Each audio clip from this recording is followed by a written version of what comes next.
Hi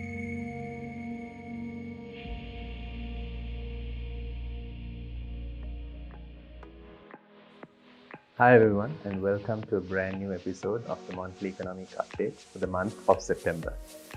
As always, I'll be touching upon the domestic economy and on the global economy.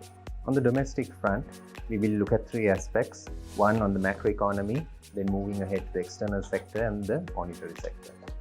On the macroeconomy, we saw for quarter 2 of 2023 negative growth of 3.1%. Compared to quarter 1 of 2023, which resulted in a negative growth of 11.5%, we see a clear trend that growth is improving. Also, it is important to highlight here that agriculture sector recorded a modest expansion of 3.6%, whereas the industry and services sector had still contracted for quarter 2 of 2023. Moving on, we see in inflation, the CCPI, the Colombo Consumer Price Index, was at 4% for the month of August, and the NCPI, the National Consumer Price Index, at 2%. Both these rates were well within the flexible inflation target set by the central bank. Moving towards the external sector, we see that the currency has stabilized around the 320 to 324 mark, and also on trade balance, we see from January to June 2023 there is an improvement in the trade deficit compared to 2022 January to June figures.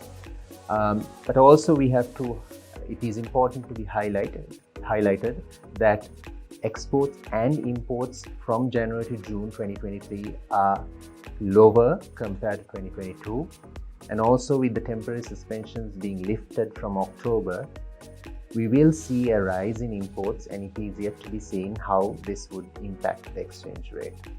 In terms of worker remittances, we see an increase of 76%, and the worker remittances amount in the first 8 months has reached close to $4 billion, and in the month of August we saw an inflow of $499.2 million.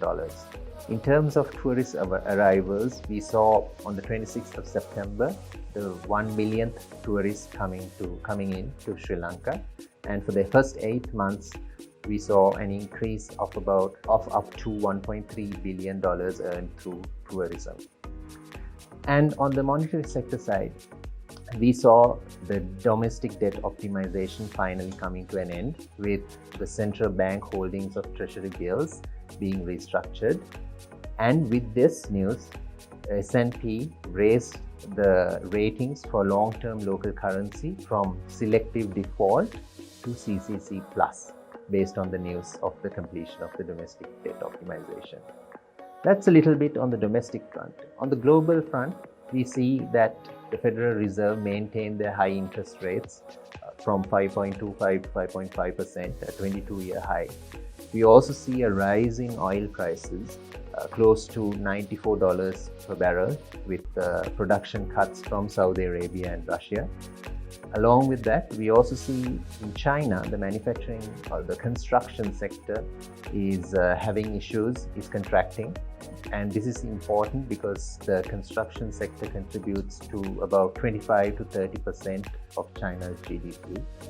Along with this, we also see that the European Central Bank raised their policy rates by 25 basis points. So we are in order to rein in inflation. So this is a quick snapshot on the domestic economy and the global economy. Hope to see you soon. Thank you.